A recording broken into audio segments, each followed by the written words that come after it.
मध्य प्रदेश में मेडिकल उम्मीदवारों के लिए राहत भरी खबर सामने आई है। जैसा कि कई उम्मीदवारों ने नीट पीजी 2024 के लिए राष्ट्रीय पात्रता प्रवेश परीक्षा की राज्य मेरिट सूची में गड़बड़ी के संबंध में जबलपुर हाईकोर्ट का दरवाजा खटखटाया था, उनके लिए खुशखबरी है। दरअसल 9 दिसंबर को हाईकोर्ट में नीट पीजी 2024 रिट याचिका पर सुनवाई करते हुए युगल पीठ ने राष्ट्रीय आयुर्विज्ञान परीक्षा बोर्ड यानी NBMS को इन सर्विस उम्मीदवारों की पुरानी सूची को रद्द कर दिया और इन उम्मीदवारों के लिए एक नई राज्य रैंक सूची जारी करने का निर्देश दिया।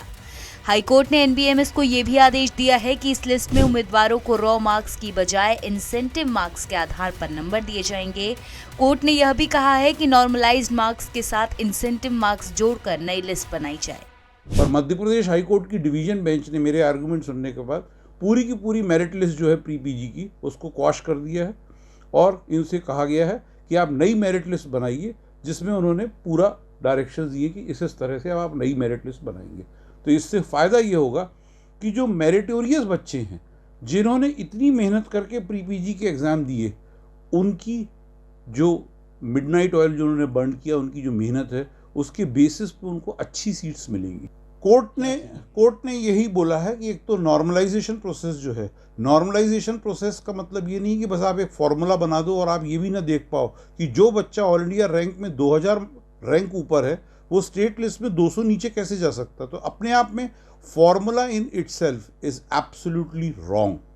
It is a scam according to me, कि it is also a scam कि जानबूझ के स्टेट लिस्ट में ये गड़बड़ियाँ की गई और ऐसे बच्चे जिनको जो नॉन मेरिटोरियस थे वो ऊपर डाल दिए गए और नॉन मेरिटोरियस को नीचे धकेल दिया गया। तो मेरे आर्गुमेंट में मैंने यही बोला था कि this is also equal to a scam. दरअसल मध्य प्रदेश के रीवा के कुछ डॉक्टरों ने हाईकोर्ट में याचिका दायर की थी, जिसमें उनका कहना है कि नीट पीजी एडमिशन के लिए मेरिट लिस्ट बनाने में नॉर्मलाइजेशन प्रक्रिया का 2 बार इस्तेमाल किया गया। इससे कई उम्मीदवारों की रैंकिंग गिर गई, जबकि नीट की मेरिट लिस्ट में उनकी रैंकिंग बेहतर थी।